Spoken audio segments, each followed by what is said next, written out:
ഒന്നാമത്തെ യൂണിറ്റിലെ ഒന്നാമത്തെ ചാപ്റ്റർ ഹിസ് ഫസ്റ്റ് ഫ്ലൈറ്റ്. ഇവിടെ നിങ്ങൾ ഒരു 10 മിനിറ്റ് സ്പെൻഡ് ചെയ്യാൻ റെഡി ആണെന്നുണ്ടെങ്കിൽ ഈസിലി നമുക്ക് ഇതിനെ സമ്മറൈസ് ചെയ്തെടുക്കാൻ വേണ്ടി പറ്റും. നമ്മുടെ ഒന്നാമത്തെ ചാപ്റ്റർ എന്ന് പറയുന്നത് ഒരു ഷോർട്ട് സ്റ്റോറിയാണ്, ഒരു ചെറുകഥയാണ്. ഇത് എഴുതിയിരിക്കുന്നത് ലയം ഓഫ് ലഹർട്ടി എന്ന് പറഞ്ഞുള്ള ഒരു ഐറിഷ് നോവലിസ്റ്റ് ആണ്, ഷോർട്ട് സ്റ്റോറി റൈറ്റർ ആണ്. ഇനി ഈ കഥയിൽ ആദ്യം മനസ്സിലാക്കേണ്ടത് കഥയുടെ സെറ്റിംഗ് ആണ്. കഥ എവിടെയാണ് നടക്കുന്നത് എന്നുള്ളത്. കഥ നടക്കുന്നത് in a high cliff by the sea. കടലിനോട് അടുത്ത് കിടക്കുന്ന ഒരു ക്ലിഫിലാണ്, അല്ലെങ്കിൽ കുറെ പാറക്കൂട്ടങ്ങളുടെ ഇടയിൽ, നല്ല ഹൈറ്റിലുള്ള കുറച്ച് പാറക്കൂട്ടങ്ങളുടെ ഇടയിലാണ് നമുക്ക് ഈ ഒരു കഥ സംഭവിക്കുന്നതെന്ന് പറയാം. അവിടെ നിങ്ങൾക്ക് ഒരു യങ് സീകളിനെ കാണാൻ വേണ്ടി പറ്റും, ഒരു കടൽക്കാക്കയെ കാണാൻ വേണ്ടി പറ്റും. പുള്ളിക്കാരൻ is alone on A ledge. Ledge എന്ന് വെച്ചാലില്ലേ, ഈ പാറക്കൂട്ടങ്ങളുടെ ആ ഒരു ടിപ്പിനെയാണ് നമ്മൾ ലെഡ്ജ് എന്ന് പറയുന്നത്. നല്ല ഹൈറ്റിലായിരിക്കും. അവിടെ നിങ്ങൾ ഒറ്റപ്പെട്ട് കിടക്കുന്ന ഒരു യങ് സീകളിനെ, ഒരു കടൽക്കാക്കയെ കാണാൻ വേണ്ടി പറ്റും. തൊട്ടപ്പുറമുള്ള ലെഡ്ജിലാണെങ്കിലോ പുള്ളിക്കാരന്റെ ഫാമിലി ഉണ്ട്. His family is on another cliff nearby. അപ്പുറത്തെ ക്ലിഫില് പുള്ളിക്കാരന്റെ ഫാമിലി ഉണ്ട്. ഇനി ഈ കഥ എന്തിനെ കുറിച്ചിട്ടാണെന്ന് ചോദിച്ചാലല്ലേ, a story of fear, courage and taking the first step. നമ്മൾ ആദ്യമായിട്ട് ഒരു കാര്യം ചെയ്യുന്ന സമയത്ത് എന്തായാലും നമ്മുടെ ഉള്ളിൽ എന്തുണ്ടാവും? ഫിയർ ഉണ്ടാവും. ആ പേടിയെ തരണം ചെയ്തുകൊണ്ട് നമ്മൾ കറേജ് സംഭരിക്കുന്നതിന്, അല്ലെങ്കിൽ ടു ഗ്യാദർ കറേജ്, അല്ലെങ്കിൽ ധൈര്യം സംഭരിക്കുന്നതിനെ കുറിച്ചിട്ടാണ് ഈ കഥ സിമ്പിൾ ആയിട്ട് നമുക്ക് പറഞ്ഞു തരുന്നത്.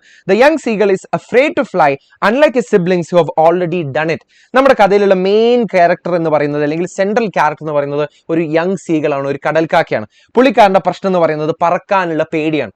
സിബ്ലിങ്സിനെ വെച്ച് നോക്കുകയാണെങ്കിൽ സിബ്ലിങ്സ് ഒക്കെ ഓൾറെഡി അത് ചെയ്തിട്ടുണ്ട്. They have already done it, they have already learn to fly.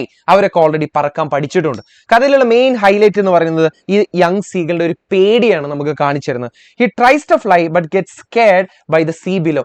താഴെ ഇങ്ങനെ പരന്നു കിടക്കുന്ന കടല് കണ്ടിട്ടില്ലേ, പുള്ളിക്കാരന്റെ ഉള്ളിൽ വല്ലാത്തൊരു പേടി വരാൻ തുടങ്ങി. His parents scold him and refuse to feed him. അവനെ വഴക്ക് പറഞ്ഞു നോക്കി. അവനെ സ്കോൾഡ് ചെയ്യാന്ന് വെച്ചാൽ വഴക്ക് പറയുന്നതിനാണ്. അവനെ ത്രെറ്റൻ ചെയ്ത് നോക്കി, അവനെ ഭീഷണിപ്പെടുത്തി നോക്കി, അവന് ഭക്ഷണം കൊടുക്കാതെ നോക്കി. റെഫ്യൂസ് ടു ഫീഡ് എന്ന് വെച്ചാൽ എന്താ, അവന് ഭക്ഷണം കൊടുക്കാതിരുന്ന് നോക്കി. പക്ഷെ ഒരു തരത്തിലും അവൻ ഒരു കുലുക്കം ഉണ്ടായില്ല. അവൻ ആ ഒരു പേടിയിൽ നിന്ന് പുറത്തേക്ക് വരാൻ അവനെ കൊണ്ടൊട്ട് പറ്റിയില്ല. Still he cannot gather the courage to fly. ഇത്രയൊക്കെ സംഭവിച്ചിട്ടും അവരൊട്ടും ഭക്ഷണം കൊടുത്തിട്ടില്ല. ഇവന് ഇതുവരെയായിട്ട് ആ ധൈര്യം സംഭരിച്ചിട്ടില്ല. ഇവന് നല്ല വിശപ്പുണ്ട്, അലോൺ ആണ്, ഒറ്റക്കാണ്. എന്നിട്ടും ഇതുവരെയായിട്ട് അവന് he couldn't gather the courage to fly. അവന് പറക്കാനുള്ള ആ ഒരു ധൈര്യം സംഭരിക്കാൻ ഇതുവരെയായിട്ട് പറ്റിയിട്ടില്ല എന്നാണ് പറയുന്നത്. 24 മണിക്കൂർ കഴിഞ്ഞു, ഇതുവരെയായിട്ട് ഒരു കുലുക്കുമില്ല. ഇപ്പോഴവൻ അലോൺ ആണ്, ഹംഗ്രിയാണ്, വിശന്നിരിക്കുകയാണ്, ഒറ്റയ്ക്കിരിക്കുകയാണ്. No food since the previous day. കഴിഞ്ഞൊരു 24 മണിക്കൂറായിട്ട് ഇതുവരെയായിട്ട് ഒരു ഭക്ഷണവും കഴിച്ചിട്ടില്ല എന്നാണ് കഥയിൽ പറയുന്നത്. Watches his family fly and catch fish. അപ്പുറത്ത് നോക്കുകയാണെങ്കിൽ അപ്പുറത്തെ ലെഡ്ജിൽ ആരുണ്ട്? പുള്ളിക്കാരന്റെ ഫാമിലി ഉണ്ട്. അവരിങ്ങനെ ജില്ലായിട്ട് അടിപൊളിയായിട്ട് ഇങ്ങനെ പോകുന്നുണ്ട്. അവര് മീനൊക്കെ പിടിച്ച് അവരൊക്കെ പറക്കാനൊക്കെ ഓൾറെഡി പഠിച്ചിട്ടുണ്ട്. അവന്റെ സിബ്ലിങ്സ് ഒക്കെ ഓൾറെഡി പറക്കാൻ പഠിച്ചിട്ടുണ്ട്. അവർ അടിപൊളിയായിട്ട് ഇങ്ങനെ പോവാ. ഇവനതിങ്ങനെ നോക്കിയിരിക്കുക എന്നല്ലാതെ പ്രത്യേകിച്ച് ഇവനായിട്ടൊന്നും ചെയ്യുന്നില്ല. Too hungry but stuck on the ledge. വിശപ്പുണ്ട്, നല്ല വിശപ്പുണ്ട്. 24 മണിക്കൂറായിട്ട് ഒറ്റക്കാണ്, ഭക്ഷണം ഒന്നും കഴിച്ചിട്ടില്ല. പക്ഷെ he feels or he's trapped or he stuck on the ledge. ആ ലെഡ്ജിനകത്ത് അവൻ അങ്ങനെ സ്റ്റക്കായി പോയ പോലെ, ട്രാപ്ഡ് ആയ പോലെ അവന് തോന്നുക, സ്വയം തോന്നുക. അവിടെ സ്റ്റക്ക് ആണെന്നുള്ളത് അവന്റെ തോന്നൽ മാത്രം. അവൻ പറഞ്ഞെങ്കിൽ മാത്രമേ അപ്പുറത്ത് എത്താൻ വേണ്ടി പറ്റുള്ളൂ. No escape without flying. പറക്കാതെ ഇനി ഒരു രക്ഷയില്ല, വേറെ ഒരു മാർഗ്ഗമില്ല. കാരണം എന്താ, നിങ്ങൾ കണ്ടില്ലേ, അവന്റെ പാരന്റ്സ് ഇരിക്കുന്ന ആ ഒരു ലെഡ്ജിലേക്ക്, അല്ലെങ്കിൽ ആ ഒരു ക്ലിഫിലേക്ക് എത്താനില്ലേ, അവിടെ അത്യാവശ്യം നല്ലൊരു ഗ്യാപ്പ് ഉണ്ട്. അപ്പൊ അങ്ങോട്ടേക്ക് പറക്കാന്നല്ലാതെ വേറെ ഒരു മാർഗവും. ഭക്ഷണം കഴിക്കണം എന്നുണ്ടെങ്കിലും പാരന്റ്സിന്റെ അടുത്തേക്ക് എത്തണം എന്നുണ്ടെങ്കിലും അവന് പറഞ്ഞേ പറ്റുള്ളൂ.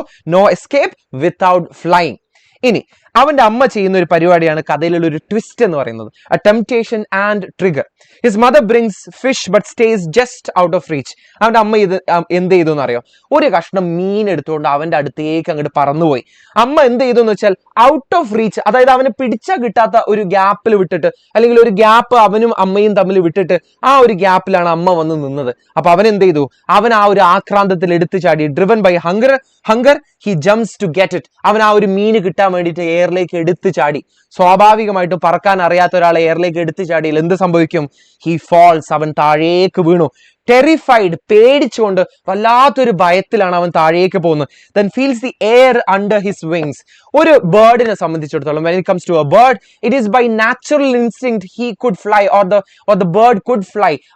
ആ പക്ഷിക്ക് നാച്ചുറൽ ഇൻസ്റ്റിങ്ക്റ്റ് പ്രകാരം പറക്കാൻ എന്തായാലും പറ്റിയിരിക്കും. അതുകൊണ്ട് തന്നെ അവന്റെ വിങ്സിന്റെ ഇടയിലൂടെ ആ ഒരു എയർ പോകുന്നത് അവന് ഫീൽ ചെയ്യാൻ വേണ്ടി പറ്റി. And he realises he's flying. ഇത്രയേ ഉള്ളൂ പറക്കാൻ എന്നുള്ളത് അവന് മനസ്സിലാക്കി. അവന്റെ ആ വിങ്സിന്റെ ഇടയിലൂടെ എയർ പോകുന്നതും ഭാരമില്ലാത്ത വിങ്സ് അത് ചിറകിട്ട് അടിക്കാനും തുടങ്ങിയ സമയത്ത് അവന് ഒരു കാര്യം മനസ്സിലായി. He realises he is flying. അവൻ പറക്കാൻ തുടങ്ങി എന്നുള്ളത് അവൻ തന്നെ മനസ്സിലായി. He source joyfully. സോർ എന്ന് വെച്ചാൽ എന്താ? ഉയർന്ന് പറക്കുന്നതിനാണ് നമ്മൾ സോർ ചെയ്യുക എന്ന് പറയാം. അങ്ങനെ ഓൾറെഡി പറക്കാൻ പഠിച്ചു. പക്ഷെ ഈ കടൽക്കാക്കകളെ സംബന്ധിച്ചിടത്തോളം, സീകളിനെ സംബന്ധിച്ചിടത്തോളം അല്ലെ, അതിന് വെള്ളത്തിൽ ഫ്ലോട്ട് ചെയ്യാനും പഠിക്കണം, അല്ലെങ്കിൽ വെള്ളത്തിൽ പൊങ്ങിക്കിടക്കാനും പഠിക്കണം. Flies near the sea with his family. അവൻ ആ ഒരു ഫാമിലിയുടെ ചുറ്റിലുമായിട്ട് അല്ലെങ്കിൽ ഫാമിലിയുടെ കൂടെ തന്നെ അവൻ പറക്കാൻ പഠിച്ചു. And tries to land his legs sink but he floats. അവന് കടലിലേക്ക് വെള്ളത്തിലേക്ക് ഇറങ്ങിയ സമയത്ത് അവന്റെ കാലുകൾ സിങ്ക് ചെയ്യാൻ തുടങ്ങിയിരുന്നു, മുങ്ങി പോവാൻ തുടങ്ങിയിരുന്നു. പക്ഷേ അത് ഫ്ലോട്ട് ചെയ്യാനും തുടങ്ങി, അത് പൊങ്ങി കിടക്കാനും തുടങ്ങി എന്നാണ് ഇവിടെ പറയുന്നത്. His family feeds him fish. ഇപ്പോഴാണ് അവന്റെ ഫാമിലി എന്ത് കൊടുത്തത്? അവന് ഫീഡ് ചെയ്യാനുള്ളത് ഭക്ഷണമൊക്കെ കൊടുത്തത്, അല്ലെങ്കിൽ ഫിഷ് ഒക്കെ കൊടുത്തത്. കാരണം ഇതുവരെ അവന് മീൻ കൊടുത്തിരുന്നെങ്കിലല്ലേ അവൻ ചിലപ്പോൾ ഇങ്ങനെ ഒരു അറ്റംപ്റ്റ് ചെയ്യുമായിരുന്നില്ല. അപ്പൊ അവർ ഇതുവരെയായിട്ട് ഫീഡ് ചെയ്യാതിരുന്നത് was a little push for success. അവന്റെ സക്സസിന് വേണ്ടിയിട്ടുള്ള ഒരു ചെറിയൊരു പുഷാണ് ശരിക്കും പറഞ്ഞാൽ ഈ ഒരു കഥ, അല്ലെങ്കിൽ അവർ ചെയ്തിരുന്ന ഒരു കാര്യം എന്ന് പറയുന്നത്. അത് തന്നെയാണ് ഈ കഥയുടെ ഒരു മോറൽ, അല്ലെങ്കിൽ ഈ കഥ നമുക്ക് കാണിച്ചു തരുന്ന ഒരു മെസ്സേജ് എന്ന് പറയുന്നത്. Face your fear to find your courage. A little push can lead to great success. Confidence grows when you take action. നമ്മൾ പേടിയെ നമ്മൾ തന്നെ അഭിമുഖീകരിക്കണം, അല്ലെങ്കിൽ അഡ്രസ്സ് ചെയ്യണം, അല്ലെങ്കിൽ ഫേസ് ചെയ്യണം എന്നുണ്ടെങ്കിൽ മാത്രമേ നമുക്ക് നമ്മുടെ ലക്ഷ്യത്തിലേക്ക് എത്താനുള്ള കറേജ് കിട്ടുള്ളൂ, ധൈര്യം നമുക്ക് കിട്ടുള്ളൂ. ആൻഡ് ഇവിടെ പാരന്റ്സിനെ സംബന്ധിച്ചിടത്തോളം പറയുകയാണെങ്കിൽ അവരിവിടെ കൊടുക്കുന്നതില് ഒരു ലിറ്റിൽ പുഷാണ്, അവന്റെ ഗ്രേറ്റ് സക്സസിലേക്കുള്ള ഒരു ലിറ്റിൽ പുഷാണ്. അവനെ സ്കോൾഡ് ചെയ്യാനും അവനെ ത്രെറ്റൻ ചെയ്യാനും, അവനെ ഇങ്ങനെ അമ്മ വന്നിട്ട് ആ ഒരു ഔട്ട് ഓഫ് റീച്ചിൽ വന്നിട്ട് അവനെ പറ്റിച്ചതൊക്കെ അല്ലേ, അതൊരു ലിറ്റിൽ പുഷ് ആയിട്ടാണ് നമ്മൾ ഇതിൽ കഥയിൽ കാണേണ്ടത്. അതുപോലെ തന്നെ കോൺഫിഡൻസ് വളരുന്നതിലെ നമ്മൾ നമ്മുടെ ആക്ഷൻസ് എടുക്കുന്നതിലൂടെ മാത്രം, അല്ലെങ്കിൽ നാളെ മറ്റന്നാളൊക്കെ ആയിട്ട് ആരെങ്കിലും ഒക്കെ ആയിട്ട് മീനും കൊണ്ടുവരും, ഞാനിവിടെ കുറച്ചു കാലം കാറ്റുകൊണ്ട് ചില്ലയേട്ടെ എന്ന് പറഞ്ഞിരുന്നെങ്കിലേ അവനവിടെ പട്ടിണി കിടന്ന് ചത്തുപോയനെ. ഇവിടെ ഇങ്ങനെ ഒരു ആക്ഷൻ എടുത്തുകൊണ്ട്, അല്ലെങ്കിൽ അവിടുന്ന് ഒരു ലിറ്റിൽ പുഷ് കിട്ടിയത് കൊണ്ടാണ് അവൻ ഈ ഒരു പ്രശ്നത്തിൽ നിന്ന് പുറത്തേക്ക് വന്നിട്ട് ഈ ഒരു പറക്കാനുള്ള ഒരു ധൈര്യം, to gather the courage to fly, അത് കിട്ടിയത് ഈ ഒരു ലിറ്റിൽ പുഷിൽ നിന്നാണ് എന്നുള്ളതാണ് നമ്മൾ മനസ്സിലാക്കേണ്ടത്. ഇത്രയേ ഉള്ളൂ നമ്മുടെ ഒന്നാമത്തെ ചാപ്റ്റർ. ഇത്രയും പോയിന്റുകൾ മാത്രം മതി നമുക്ക് ഈ ഒരു ചാപ്റ്ററിനെ സമ്മറൈസ് ചെയ്യാൻ വേണ്ടിയിട്ട്. നമ്മൾ ഇവിടെ കൊണ്ട് നിർത്തുന്നില്ല. ഇനി ഓണം എക്സാമിന് വരുന്ന ബാക്കിയുള്ള ചാപ്റ്റേഴ്സും നമുക്ക് ഇതുപോലെ വളരെ കുറഞ്ഞ സമയത്ത് നമുക്ക് സമ്മറൈസ് ചെയ്തെടുക്കണം. സോ ഈ ഒരു ചാപ്റ്റർ നിങ്ങൾ വൃത്തിയായിട്ട് പഠിക്കുക. ഇത്രയും പോയിന്റുകൾ നിങ്ങളുടെ കയ്യിലുണ്ട് എന്നുള്ളത് ഉറപ്പുവരുത്തുക. അടുത്ത വീഡിയോയിൽ കാണാം. ബൈ.